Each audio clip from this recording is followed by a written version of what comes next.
عجیب سی میرے پیاروں، جنید جمشید کی اینڈ آپ نے آنکھوں سے دیکھ لیا.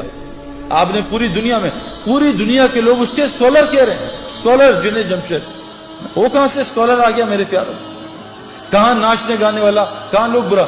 جس وقت اس کا جنازہ ہم رکھ رہے تھے تو اس وہ جو علاقہ تھا جہاں سارے بڑے بڑے مشائخ دفن ہوئے، سارے جن کے یعنی کہا حضرت عبداللہ بن مسعود فرماتے ہیں زندہ کی اتباع کبھی نہ کرنا. زندہ کے پیچھے کوئی میرے پیچھے چل پڑے سیدنا، نہیں، مرنے کا کوئی پتہ نہیں اس کا کیا ہو، ہمیشہ مروں کی اتباع کرنا. وہاں سارا وہ بلاک ہے جو مرا ہوا ہے اور کیا ان کا مرنے کے بعد لوگوں کی ہدایت کا وہ ذریعہ بنے. اس بلاک میں کونے میں جنید کو دفنایا. اس جگہ میں اور جنید کا جو بزنس پارٹنر ہے وہ سہیل، باقی تقریباً سارے علماء اور مفتی اس کے جنازے کو دفنا رہے تھے. یہ عزت میرے پیارے تھے. علماء اور مفتی کون ہوتے ہیں؟ اللہ کے نبی کے وارث. یہ قیامت کے دن شفاعت کریں گے لوگوں کی. یہ وہ لوگ میرے پیاروں، جنید کا یہ کتنی عزت اللہ نے دی. یہ کیا دنیا کی وجہ سے دی؟ محمد یوسف غیر مسلم، کلمہ پڑھا، مسلمان ہوا. 2 یا 3 سال اس نے کلمہ چھپایا. بعد میں جب یہ ہمارا ایک سفر ہوا سعودیہ کا، میں اس کو مس کر گیا. تو اس سعودیہ کے سفر میں پاکستان ٹیم گئی میچ کھیلنے، تو وہ میچز کینسل ہو گئے. لیکن اللہ نے شاید یوسف کے لیے نظام چلایا تھا. یوسف کو پتہ چلا سارے کعبہ دیکھنے جا رہے ہیں. وہاں ٹی وی پہ ہر وقت طواف چلتا رہتا ہے. یوسف نے راشد لطیف سے کہا یار مجھے بھی کعبہ دکھا دو، میری بیوی مسلمان ہے. انہوں نے کہا تمہارے پاسپورٹ پہ تو غیر مسلم لکھا ہے. کہا مجھے مسلمان کر دو تو میں کچھ کر دو. تو یوسف نے مولی طارق جمیل صاحب کو فون کروایا. مولی طارق جمیل صاحب کو اللہ جزائے خیر دے. اور یوسف کی ساری ترتیب بنائی کہ عربوں کو کہا دیکھو یہ میرا آدمی ہے، یہ بہت بڑا کرکٹر ہے، بہت بڑا، اس کا وہ بناؤ، اس کا پیپر، یہ مسلمان ہے، اس کا پیپر بناؤ اور اس کو عمرہ کراؤ. جب انضمام کہتا ہے میں نے یوسف کا ہاتھ پکڑا. ہم تو کیونکہ اتنا پولیوشن ہو چکی ہے نا، ہمیں تو نظر ہی نہیں آتا نور، ہم تو پولیوٹڈ ہے نا. جو آدمی گوبر کے میدان میں بیٹھا اس کو گوبر کی بدبو تھوڑی آتی ہے نا.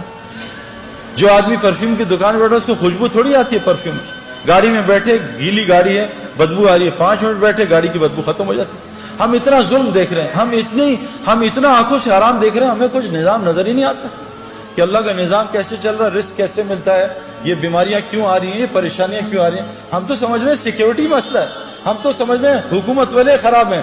غلط، بکواس،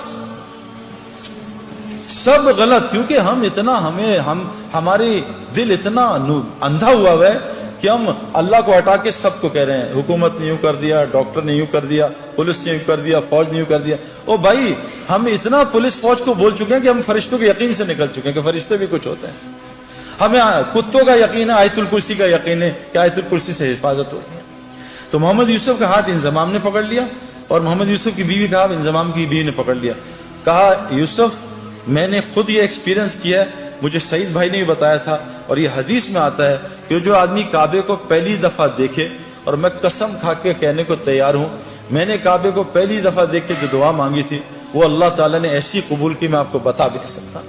یوسف نے ایسے منہ نیچی کیا تو انضمام نے کہا جب میں کعبہ آئے گا تمہیں بتاؤں گا، تو نے میرے لیے ضرور دعا کرنی ہے. اور ہمارے مولوی فہیم صاحب رائیونڈ کے کہ امام حنیفہ رحمۃ اللہ ایک دعا کرتے تھے، اے اللہ میں جو دعا مانگوں وہ قبول ہو جائے. لیکن کہا وہ امام تھے، تم امام نہیں، تم کہنا اے اللہ میں اس سفر میں جو خیر کی دعائیں مانگے قبول کر لینا.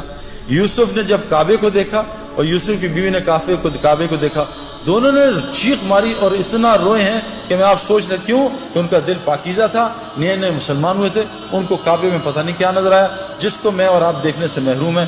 واپس آئے، یوسف نے کہا آج کے بعد ایسی کی تیسی، میری کرکٹ جائے، جان جائے، جو مرضی ہو، میں کلمہ اناؤنس کروں گا. عبد الوہاب صاحب حاجی سے مشورہ کیا، حاجی صاحب سے، حاجی صاحب نے کہا اعلان کر دے. یوسف نے کلمے کا اعلان کیا. میرے پیارے بہنوں اور دوستوں، بھائیوں، یوسف اتنا بڑا کھلاڑی نہیں تھا جتنا اس نے ریکارڈ کیے. اس نے 5 سال میں سارے ریکارڈ توڑ دیے. بریڈ مین دنیا کا بہترین کھلاڑی، اس کا ایک ریکارڈ توڑا، 2 شاید. ویب ریچرڈ جو میرا فیوریٹ کھلاڑی تھا اس کا بھی ریکارڈ توڑا. اتنے 5 سال میں ریکارڈ توڑ دیے کہ ہم حیران پریشان رہے. میں آپ کو صرف یہ سمجھانا چاہتا ہوں دین میں لگنے سے دنیا کہیں نہیں جاتی. جو دنیا اللہ دیں گے آپ کے خوابوں میں نہیں ہے. یہ ظالم باطل ہمیں دھوکہ دے رہا ہے. میں اس دھوکے سے ایک ڈبکی مار کے آ رہا ہوں اور آپ کو بتا رہا ہوں مت اس دھوکے میں پڑو، نکل آؤ دھوکے سے. یہ دنیا چند سیکنڈوں کا مزہ ہے.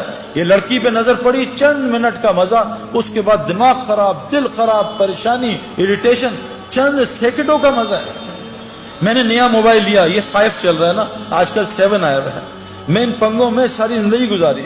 یہ نیا موبائل کا انہوں نے ایڈ دے دیا 7 ہر جگہ ایڈ آ رہا ہے 7. دوست بتا رہے ہیں سعید بھائی آپ نے 7 لے لیا, ہر جگہ سے دعوت چل رہی ہے, دعوت چل رہی ہے. اب نماز میں 7 آ رہا ہے, رکوع میں سجدے میں 7 آ رہا ہے. جس دن میرے ہاتھ میں 7 آیا اور میں نے 7 2 دن استعمال کیا, میں کہا نہیں یار اب 8 کا انتظار کرو.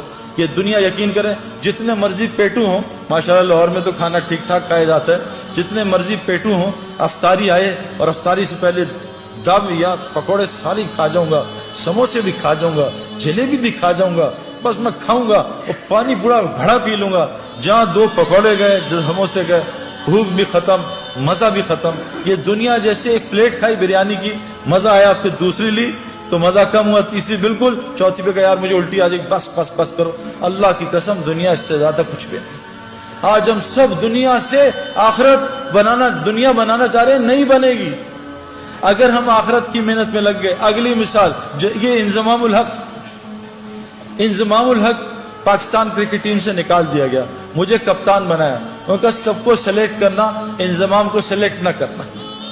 میں نے انضمام الحق کو, ہمارے ایک دوست ہیں پہلے ٹی وی کے فلموں کے اداکار تھے نعیم بٹ صاحب, میں نے ان سے کہا کہ انضمام ابھی بہت غصے میں ہے اور یہ بیچارہ ایک امتحان میں ہے, اس کا اب یہ لوگوں کو رگڑا نہ دے دے آپ اس کو. حالانکہ انضمام کو غصہ نہیں آتا لیکن آتا تو بہت آتا ہے. میں کہا انضمام کو لے کے آپ اس طرح کرو کہ آپ چلے جاؤ اللہ کے راستے میں. انضمام نے 10 دن لگائے, سارا غصہ نیچے آیا, اور 10 دن لگانے کے بعد اللہ کے راستے میں 10 دن لگانے کے بعد اس کو اللہ نے واپس کپتانی دی, اور 5 سال میں پاکستان کے ٹاپ کیپٹنز میں شمار ہونے لگا. پہلے اننگز میں جا کے 326 کیے. میرے پیاروں, میں یہ نہیں بتا رہا, یہ کوئی کرائٹیریا نہیں ہے, لیکن جس وجہ سے میں اور آپ ڈرتے ہیں نا میری دنیا جائے گی, واللہ ہماری دنیا وہ بنے گی جو ہم سوچ بھی نہیں سکتے. ہاشی معاملہ, چلو میں تو بڑھاپے میں دین میں آیا نا, میں تو 37 بڑھاپا یہ کرکٹ کا, وہاں مجھے دین کی شکل 35 میں آ کے لوگوں نے بات کی, 37 کی ایج میں نے اللہ کے راستے میں وقت لگایا. میں 35 کرکٹ کا بڑھاپا ہے, سپورٹس کا بڑھاپا ہے.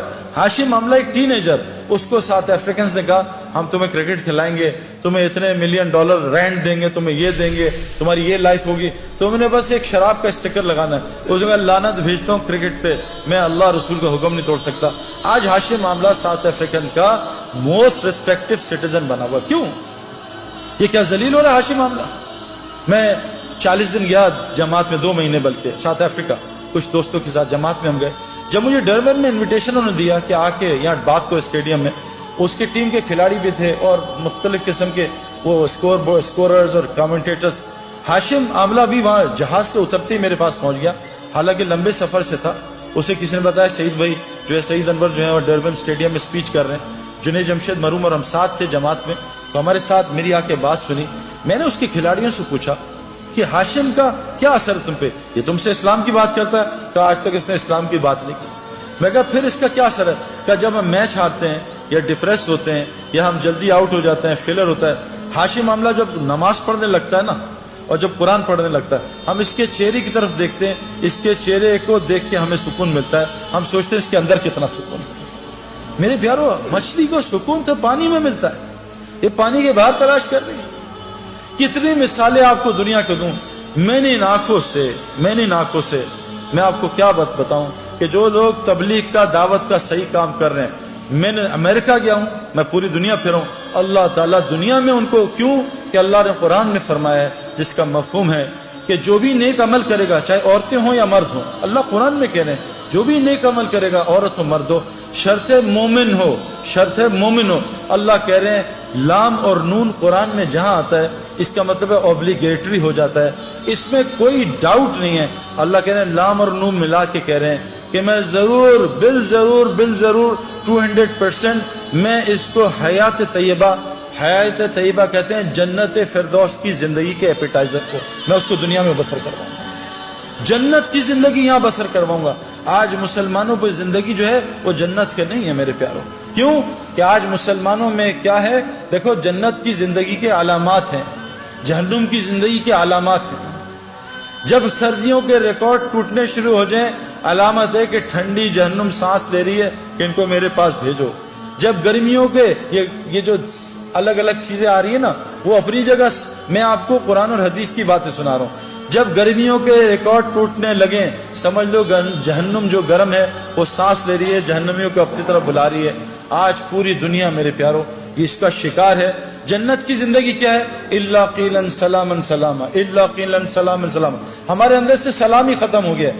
جہاں سلام سلام سلام ہو یہ جنت کا ماحول ہے، جہاں گالم گلوچ غیبت جھوٹ بد نظری یہ جہنم کا ماحول ہے۔ جہاں تو میں لڑائیاں جہنم میں یہی ہوگا، تو نے مروا دیا، تیری وجہ سے ہوا، تیری وجہ سے میں فیل ہو گیا، تیری وجہ سے کاروبار میں نقصان ہو گیا۔ یہ جہنم کی علامات ہیں۔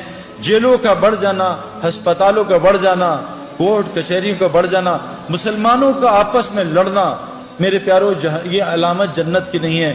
یہ جو تبلیغ کی محنت ہو رہی ہے نا، یہ اس لیے محنت ہو رہی ہے کہ ہم ایسی وہ محنت کر لیں جو حضرت محمد صلی اللہ علیہ وسلم نے صحابہ پہ کی۔ اللہ نے 35 سال کی صحابہ پہ محنت پہ ان کو وہ دنیا دی کہ 70% دنیا ان کے قدموں میں آ گئی تھی۔ مدینے میں ایک آدمی زکوٰۃ لینے والا نہیں تھا۔ عمر بن عبدالعزیز جو تابعی تھے ان کے زمانے میں پورے افریقہ میں ایک زکوٰۃ لینے والا آدمی نہیں تھا۔ میرے پیارو اگر ہم صحیح دین پہ آ جائیں اللہ ہمیں وہ دنیا دے گا جو آپ سوچ بھی نہیں